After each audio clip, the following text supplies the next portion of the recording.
tienen acceso a este documento del gobierno mexicano que los ampare ya con pues esta vacuna contra el COVID-19. En otro tema, la recuperación económica de México ha sido lenta debido pues a la pandemia, los remanentes y efectos que ha tenido la crisis económica en el país, y también está en riesgo por esta nueva ola de contagios y nuevas variantes de cepas de COVID-19 como la variante Delta. Para hablar de este tema de la recuperación y de otros asuntos importantes en materia económica, me da mucho gusto saludar a Ángel García Lascurain. Él es presidente nacional del Instituto Mexicano de Ejecutivos de Finanzas. Ángel, muy buenos días.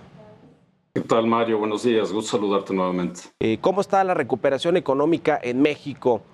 Parece ser que va lenta. Hemos tenido datos como el del empleo, que parece que va recuperándose, pero no por lo menos a niveles que teníamos antes de la pandemia.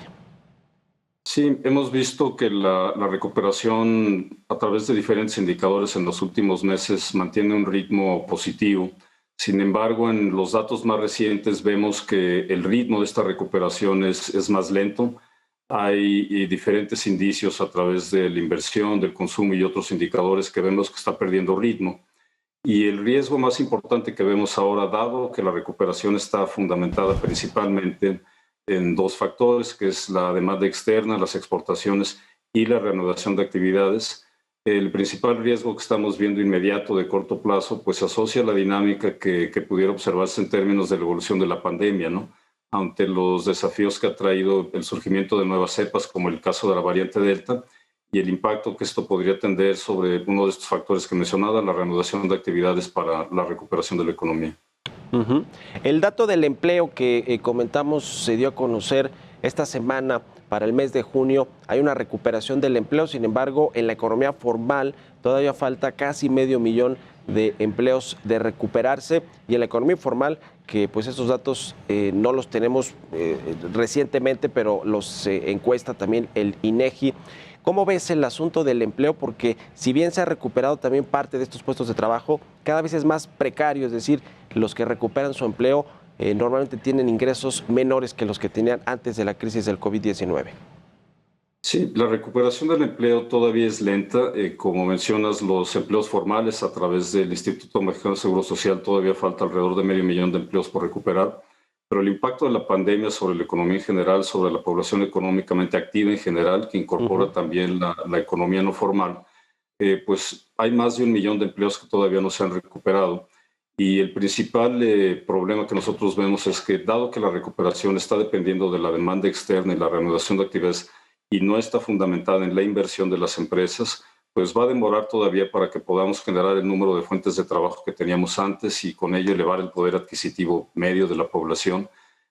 Uno de los riesgos más evidentes que estamos viendo es que la inversión no se ha recuperado. La inversión sigue aún a niveles 13-14% abajo de febrero del 2019, que es el pico más alto que vimos en este indicador. Seguimos viendo un entorno pues poco propicio para el desarrollo de proyectos de inversión, y eso inhibe la capacidad de México para poder generar las fuentes de empleo necesarias. El tema de la inflación, Ángel, ¿cómo ves el dato que tuvimos recientemente, que está cercana al 6% la inflación anual, y el cierre del año con este problema de aumento de precios de los principales bienes y servicios que consumimos los mexicanos? Bueno, la inflación se ha visto afectada por diferentes factores. Primero, hubo una reducción importante de precios de algunos productos, producto de la pandemia y de la caída de las actividades el año pasado. Entonces, la base de comparación anual es diferente, estamos partiendo de una base baja, y ha habido al mismo tiempo crecimientos muy importantes de diferentes productos, de energéticos, de materias primas, de commodities, etcétera, lo que ha distorsionado los precios relativos de la economía. Es una situación atípica. Sin embargo, sí estamos viendo presiones de precio claras, como se demostró en la decisión más reciente del Banco de México de aumentar la tasa de interés. Sí hay un nivel de inflación más elevado que nos preocupa, y sin duda será uno de los elementos a seguir el resto del año. Entonces estamos combinando una recuperación económica débil por diferentes factores, con diferentes riesgos asociados a la misma, en un entorno de mayor crecimiento de precios. Es un tema de corto plazo este de la inflación. Hay un debate, no solo en México, en el mundo, sobre esta pues duración que va a tener la inflación alta, digamos, el aumento generalizado de los precios de forma de mediano o de corto plazo, ¿cuál crees tú que es lo acertado? Porque incluso ese debate hay aquí en el Banco de México. Bueno, depende mucho también de cómo se dé la recuperación de la demanda, la velocidad de la demanda y también un exceso de liquidez, no en México desafortunadamente, dado que aquí no hubo apoyos pues para las empresas, para las familias, para aprobar la liquidez durante la etapa más severa de la crisis, pero en diferentes países sí hay un exceso de liquidez en la economía que puede generar factores de presión de demanda sobre los precios que tendrían un impacto en el mediano plazo. El caso de México, dado que no tenemos digamos, riesgo de exceso de liquidez, las presiones son diferentes, es una distorsión de los precios relativos, de los commodities, de productos importados. Es una dinámica distinta, pero en general sí hay una preocupación por la inflación en el mediano plazo. El tema de la reforma fiscal que pues ya se anunció por parte del gobierno federal que comenzará a discutirse, aunque no va a estar incluida, tengo entendido, en el paquete económico, en la miscelánea fiscal que se envíe por parte de la Secretaría de Hacienda al Congreso, como todos los años en septiembre. ¿Qué opinas de lo que va a contener esta reforma fiscal que ya tanto la jefa del SAT como el presidente López Obrador han dado algunos comentarios al respecto de que no va a haber nuevos impuestos ni aumentos de tasas de impuestos, pero sí una mejor recaudación y una mejor eficiencia fiscal? ¿Cómo ves este tema, Ángel?